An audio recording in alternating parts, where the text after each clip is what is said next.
এখানে আমি খুব মর্মাহত। আজকে আমি এসেছিলাম, কিন্তু আমি জানি না যে আজকে এখানে হচ্ছে। আমি জানতামও না যে আমাদের প্রতি বছর যে উরুস মোবারক হয় বন্দরে, না হয় এখানে। এখানে আওয়ামী লীগ সরকার বন্ধ করে দিয়েছিল, তারপর এটা আমরা বন্দরে করা হতো।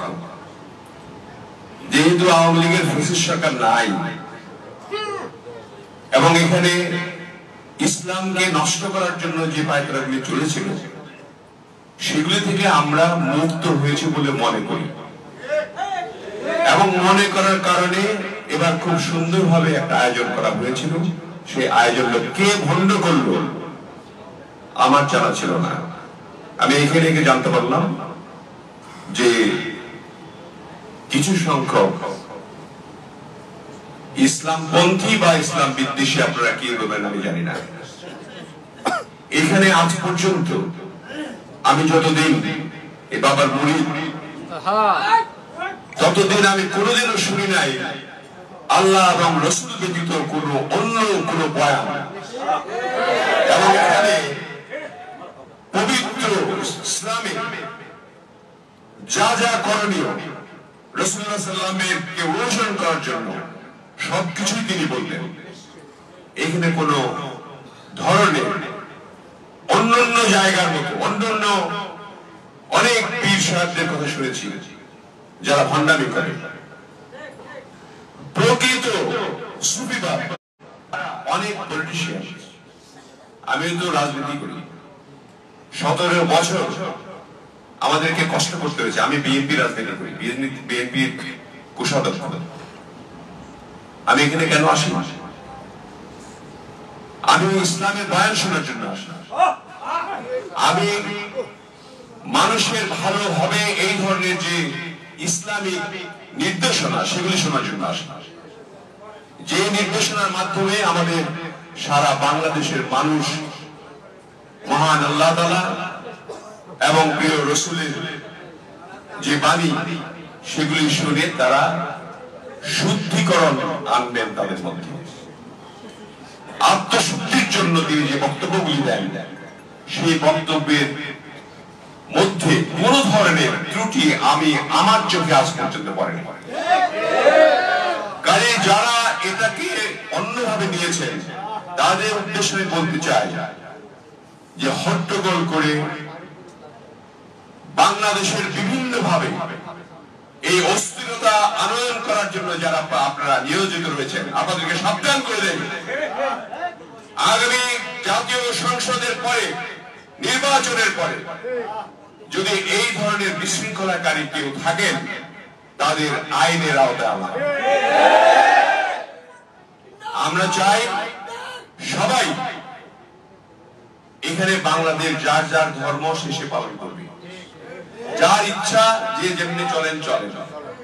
এটা গণতান্ত্রিক একটা দেশ। এর আগে এই 15 বছর গণতন্ত্রকে নষ্ট করা হয়েছিল, গণতন্ত্রকে মেরে ফেলা হয়েছিল। সেই গণতন্ত্র 5ই আগস্ট উদ্ধার হয়েছে। সেই 5ই আগস্টে গণতন্ত্র উদ্ধার হওয়ার পরে যদি কেউ বিশৃঙ্খলা সৃষ্টি করে তাদের বিচার এখন অথবা রাজনৈতিক সরকার এসে করবে। এটা করা যাবে না। আপনি আপনার মতাদর্শ নিয়ে থাকেন, যার যার মতাদর্শ তার কাছে। এটা স্বাধীন বাংলাদেশ। এখানে যদি ইসলাম বিরোধী কোনো কিছু হয়ে থাকে সেখানে প্রতিবাদ করেন, সেখানে তাকে ধরেন, তাকে নিয়ে যান, তার বিরুদ্ধে স্লোগান দেন। কিন্তু এখানে কোথায় পেলেন আপনি যে ইসলাম বিরোধী একটা কথা হয়েছে? তাহলে কেন আপনারা এটাকে গন্ডগোল করবেন? কেন এটাকে ভণ্ডুল করবেন? কেন এখন মানুষের হাজার হাজার মানুষ, লক্ষ লক্ষ মানুষ যারা আশা করে থাকে যে একটা দিন পৌরসভে উনি বক্তব্য দিবেন, আমরা শুনবো, সেটা নিয়ে মাঠে ঘাটে প্রান্তরে আমরা এই একদম সারা বাংলাদেশে ছড়িয়ে দিব এই আল্লাহ এবং রাসূলের বাণী এবং তার কথা, কোরআনের কথা, এগুলি আমরা বলবো এবং আমরা সেইভাবে নিজেকে শুদ্ধ করব। এটাই ছিল আসল কথা। আমি জানতাম না যে এই ঘটনা ঘটেছে। যাই হোক, আমি তাদেরকে আহ্বান জানাবো, আপনারা আপনারা একটু থেকে বিরত থাকেন, কারণ এখানে আমরা যারা সবাই অনেক মুরব্বীগণ আছেন। এখানে উরুস মোবারক এটা একটা প্রথা, সুফিজম একটা প্রথা। এই সুফিজমের মাধ্যমে মানুষের মধ্যে পরিশুদ্ধি আসে। এই পরিশুদ্ধির কারণে আমরা কুতুববাদী পীর মহোদয়ের কাছে আমরা আসি এবং আসতেই থাকবো। আমরা সকলে আসতে থাকবো, ওনার বয়ান নিব, ঠিক না? আমরা সবাই আসবো এবং এটাকে আরো প্রজ্বলিত করব ইসলাম এবং রাসূলুল্লাহ সাল্লাল্লাহু আলাইহি ওয়াসাল্লামের বাণী দিয়ে। তিনি যাতে আরো আরো বড় করে সারা বাংলাদেশ জুড়ে যাতে ইসলামকে ছড়িয়ে দিতে পারেন, এই আশা আমি ব্যক্ত করে আপনাদের সকলকে নামাজের সময়ের জন্য আমি আরো কিছু কথা বলতে পারলাম না। এবং এখানে আমি বক্তৃতা দিচ্ছি, তার মানে কিন্তু এই নয় যে উনি বিএনপি করেন। একজন এর আগে আওয়ামী লীগরা বক্তৃতা দিয়েছে, তার মানে নয় উনি আওয়ামী লীগ করেন। এরশাদ সাহেব আসতেন, তার মানে উনি জাতীয় পার্টি করেন, তা কিন্তু নয়। তিনি সকলের জন্য, ইসলাম প্রচারের জন্য, প্রত্যেকটি মানুষকে শুদ্ধি করার জন্য সেগুলি করে থাকেন। তাহলে তো আমি আসতাম না। আওয়ামী লীগ যে বক্তৃতা দিয়েছে এখানে আগে, তাহলে তো আমার আসার কথা না। আমি বিএনপি ট্রেজারার, তাই না? আমাদের চেয়ারম্যান মহোদয় তারেক রহমান সাহেব এবং ভারপ্রাপ্ত চেয়ারম্যান দেশ নেত্রী বেগম খালেদা জিয়া, তিনিও তো কথা বলেছেন ওনার সঙ্গে। আপনারা এরশাদ সাহেব কথা বলেছেন। তারপরে আপনার বিগত 25 সরকার যারা এই দেশটাকে ধ্বংস করার জন্য, ইসলামকে ধ্বংস করার জন্য কাজে নেমেছেন কোন প্রভুত্বের কারণে, তারাও কিন্তু এসে বয়ান নেওয়ার জন্য নিজেদেরকে শুদ্ধি করার জন্য চেষ্টা করছে। কাজে এখানে দল মত নির্বিশেষে আমি বলবো অন্যান্য ইসলামী দলগুলি যেগুলি আছে সকলের প্রতি সম্মান রেখে আমি বলতে চাই যে আপনাদের যে আদর্শ মতাদর্শ আপনারা বলেন, কিন্তু হট্টগোল ইসলাম পারমিট করে না। মারামারি, গন্ডগোল এবং কাউকে কোনো কিছুতে বাধা প্রদান ইসলাম তা সমর্থন করে না। কাজে ইসলাম যে সমর্থন করে আমরা তাই করব এবং কুতুববাদী পীর সাহেবের নির্দেশ দিব। এটাই হল আজকের আমাদের এই উরুস শরীফের বক্তব্য। এবং যেহেতু বাবা বলবেন তারপরে নামাজের সময় আছে, আমাদের আপনার কষ্ট আছে, আজকে উনি বলবেন না। কাজে আপনারা সকলে ওনার জন্য দোয়া করবেন, ওনার শরীর যাতে ভালো থাকে। সারা দেশের মুরিদরা অনেক কষ্ট পেয়েছেন জন্য ওনার বুকের ভিতর অনেক কষ্ট, সেই কষ্টের কারণে তিনি আজকে বক্তৃতাও দিতে পারতেছেন না। বিচার বিচার আল্লাহর কাছে, ঠিক না? আল্লাহ ছাড় দেন, ছেড়ে দেন না। যারা যারা অন্যায় কাজ করবেন তার বিচার এই জমিনেই হবে। এবং আপনারা যারা পরকাল চিন্তা করেন, আমরা তো সবসময় শুনেছি পরকালের বয়ান ওনার কাছে, এবং 5 ওয়াক্ত নামাজ পড়ার জন্য তিনি বারবার বলেছেন। আমি আজকে আল্লাহর রহমতে 18 বছর আমার খুব কম মনে হয় 5 ওয়াক্ত নামাজ আমার কামাই হয়েছে। যেদিন থেকে আমি ওনার কাছে এসেছি তারপর থেকে 5 ওয়াক্ত নামাজ আমার কামাই হয়। যদি কোনো কারণে কোনো বিশেষ কারণে আমার কাজা হয়েছে, আমি সঙ্গে সঙ্গে সে কাজ একটু করতাম পরবর্তী নামাজের সঙ্গে।